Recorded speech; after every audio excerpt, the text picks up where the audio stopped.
Thank you very much. It's an honor to have King Abdullah with us. He's been a friend of mine for a long time, actually, long before even my first term.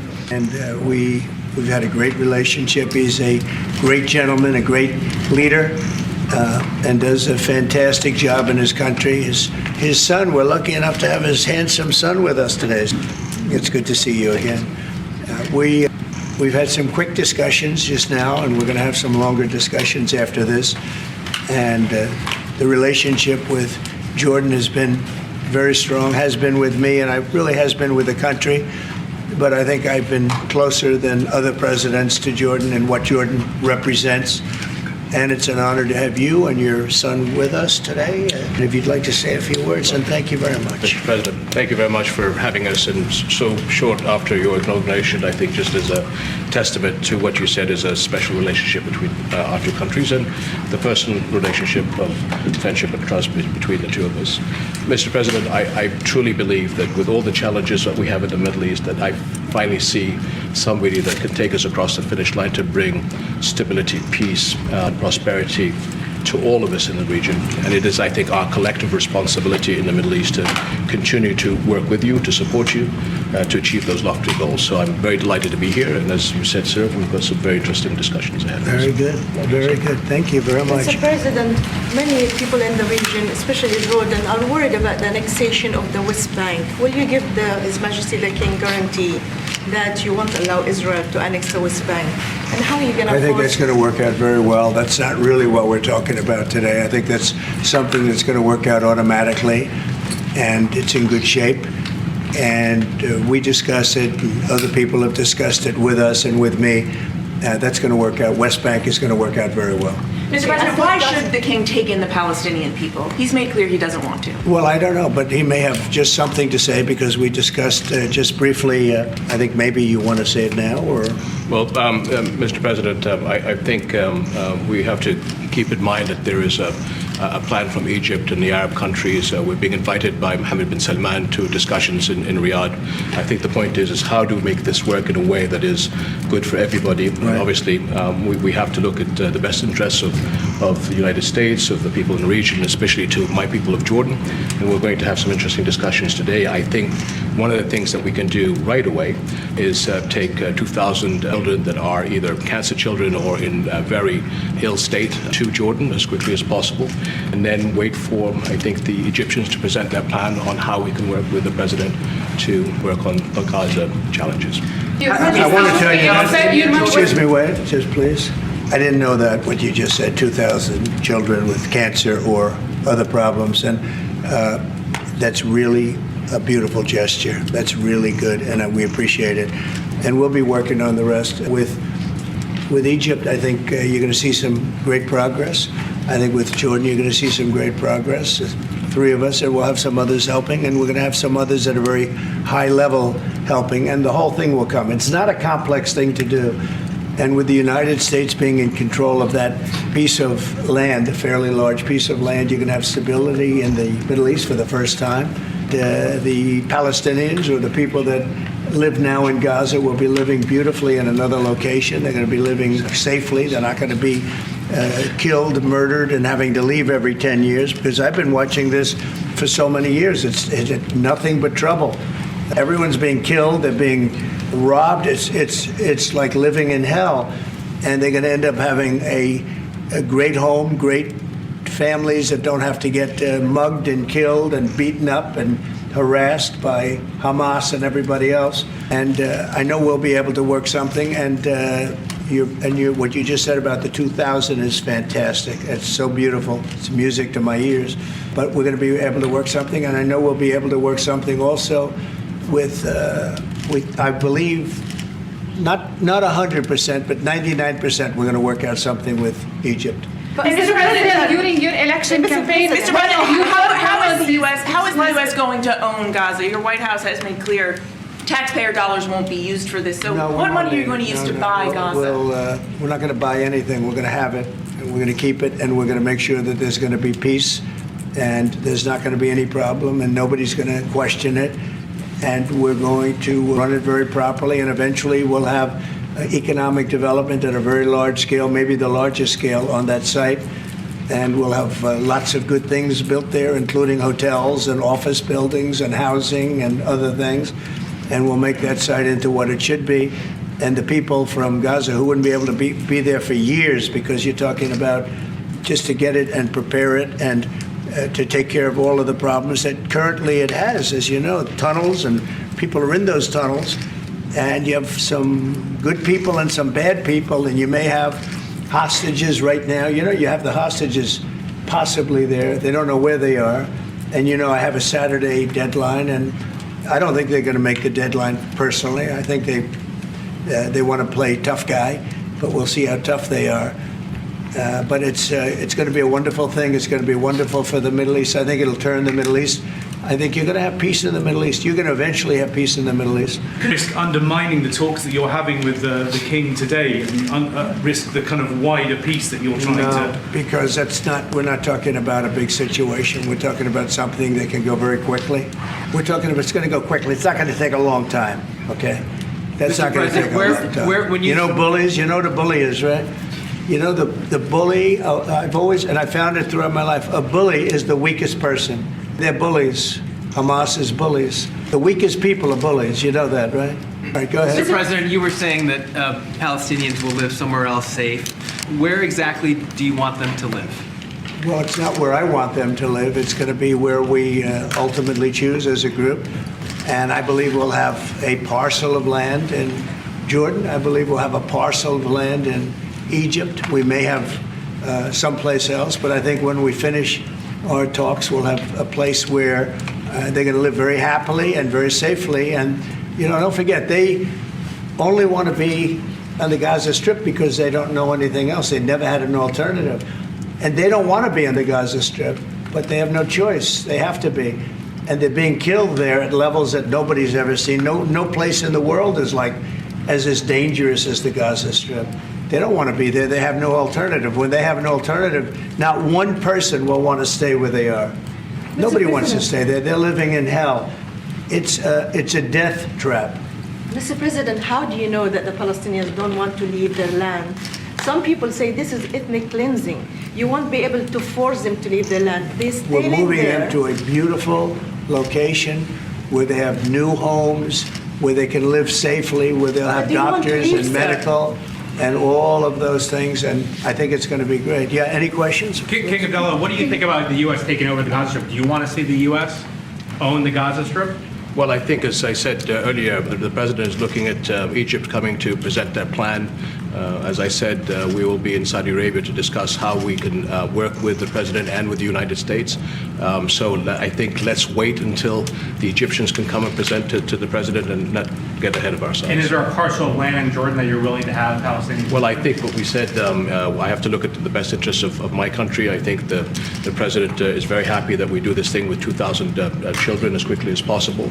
And again, I believe that the president is looking forward to getting a group of us Arabs here to discuss the overall plan. And last question, the 2,000 children, are those from the Gaza Strip? Absolutely, from the Gaza Strip. Are you willing to change your mind, Mr. That's President? from the Gaza Strip, the 2,000. Are you willing to change your mind if you hear the Egyptian and the Arab plan end of the month?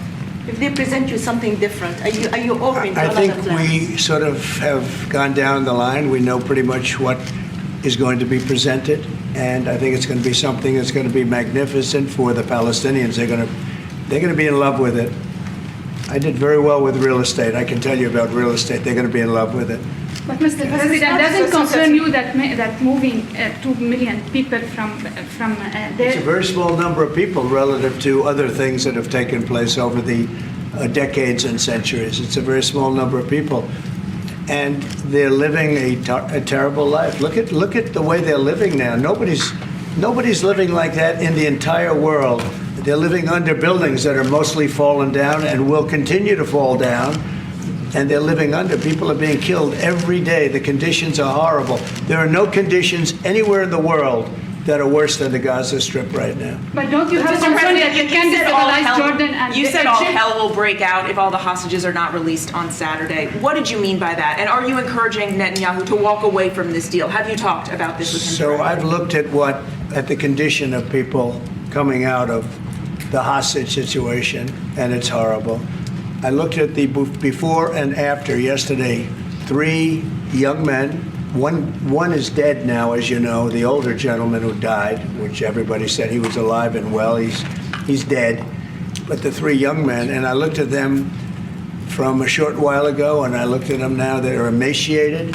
They look like Holocaust survivors. They'll get better, but they're in rough shape. They were treated really badly, and we've heard things from them since. And I think the reason that Hamas is playing so cute is because they saw the reaction to these 3 people that came out, and the other was, look, the one young lady had her hand blown off practically, and they were not in great shape either. But she's missing her fingers and a big part of her hand. You know what she did? She was stopping a bullet that was aimed at her. She went like that, then it blew off her hand. I think they want time, because I think the people that they have living are in such bad shape, because they're sending the most healthy people out because they don't want to send the least healthy people out. And there was an uproar when they saw the people from yesterday. So these people are, so I don't want to do 2 and then we do another 2 in another week and then we do 4 in 3 weeks. No. They either have them out by Saturday at 12 o'clock or all bets are off. Mr. President, Mr. President, would you still consider withholding aid to those countries if they don't accept your plans to accept? Well, I don't want to say that because we've had such a good relationship and we're doing so well just in the short time that we've been talking. I mean, the king just made a statement. I didn't ask him to do that, about literally saving 2,000 young children from the Gaza Strip. We didn't know about that. You didn't know about that. Nobody did except for the king and his son. I assume you told your son, right? And I just thought it was great. No, I think we'll do something. I don't have to threaten with money. We contribute a lot of money to Jordan and to Egypt, by the way, a lot, to both. But I don't have to threaten that. I think we're above that. I do believe we're above that. So. Would you consider other countries, not Jordan and Egypt? There was talks about Indonesia, Albania, other places. Yeah, sure. We would. And we have other countries that want to get involved. We have a lot of people that want to get involved. There's a great sense of wanting to help the Palestinians. There's a lot of good countries out there, people that rule those countries with big hearts, and this gentleman is at the top of the list. And if they don't want to leave, how are you going to force them, Mr. President? Oh, they're going to be great. They're going to be very happy. Can you Your give us a sense, Majesty, Mr. President, should we may I- expect that the may I- Jordanian response would be part of a coordinated Arab response? The response will be from a multitude of countries, Arab, international. I know the Europeans want to step in. And again, we'll probably have to look to the help of the United States to make sure that COGAT, which is the clearing agency on the Israeli side, makes it as efficient as possible, because 2,000 kids, the best way to get to them is by helicopters and get them straight to our institutions. I also believe that quite a few countries would also probably like to take some of those kids and have them treated in their hospitals. So we hope to launch this ASAP. Yes, and that's right. This should have been done by the Biden administration, but, they didn't do anything. They didn't know what the hell they were doing. So this should have been done by the Biden administration. This should have never happened, because October 7th would have never happened if I were president. Zero chance of happening. You wouldn't have had that whole mess where the Middle East got blown up, and you wouldn't have had Ukraine and Russia fighting. That would have never happened. And by the way, we're making good progress there, I think. I really think we're making some very good progress. Mr. President, you've said before that the U.S. would buy Gaza, and today you just said we're not going to buy Gaza. We're not going to have to buy. We're going to have Gaza. We don't have to buy. There's nothing to buy. We will have Gaza. What does that mean? No reason to buy. There is nothing to buy. It's Gaza. It's a war-torn area. We're going to take it. We're going to hold it. We're going to cherish it. We're going to get it going eventually, where a lot of jobs are going to be created for the people in the Middle East. It's going to be for the people in the Middle East, but I think it can be a diamond. It can be an absolute tremendous asset for the Middle East. And you're going to have peace. It's going to bring peace in the Middle East. Gaza, the way it is right now, every 10 years, you're going to have the same thing happening. I've watched it so long, all the death and destruction of Gaza. The civilization's been wiped out in Gaza. No, it's going to be a tremendous thing. It's fronting on the sea. It's going to be a great economic development job. It's going to put people to work, a lot of people to work, and those people are all going to be from the Middle East. And to follow up with one on that for King Abdullah, can you clarify again, sir, how do you feel about the U.S. taking Gaza, as the president said? Well, again, this is something that we, as Arabs, will be coming to the United States with something that we're going to talk about later to discuss all these options. And Mr. President, take it under what authority? It is sovereign territory. Under the U.S. authority. And Mr. President, would you seek to personally develop property in Gaza after this happens? No, I've had a great career in real estate. You know, when you've done what I've done in the last number of years, including the 4 years that we should have been doing something else, frankly, because people see that now for sure. But when you've done what I've done, you can just do more good for people when you're president. When you're president, we can do things. This is all things that should have been done, but actually things that shouldn't have had to be done. Gaza, absolutely, it would have been so great if the Biden administration would have started this. But actually, in all fairness to them, it was they should have never let it happen. It did happen, and because of the fact that they let this happen, this catastrophe of October 7th, something like this becomes practical and very real, meaning the development and all of the things that I've talked about with respect to the Gaza Strip. If you didn't have the October 7th catastrophe, and it was a horrible catastrophe, then probably you wouldn't be talking about that. But the only thing I can say is this is going to bring stability and peace to the Middle East. And ultimately, when it's developed, which will be in quite a while from now, because we want to let things calm down. But when it's developed, it's going to bring tremendous numbers of jobs to the Middle East, including the people of your country. So What if it does not bring peace to the Middle East? There are many Palestinians, even though you say that everything is going to be beautiful, everything is going to be lovely, they're not going to want to go back. There are going to be people who want to go back and feel like that it is their right to do that. You haven't said, will there be any type of repercussions or anything that happens? We don't think that's going to happen. We think people are going to be very happy, thrilled. A lot of those people that you're talking about are going to end up maybe living there and maybe working there, but it'll be in a different form.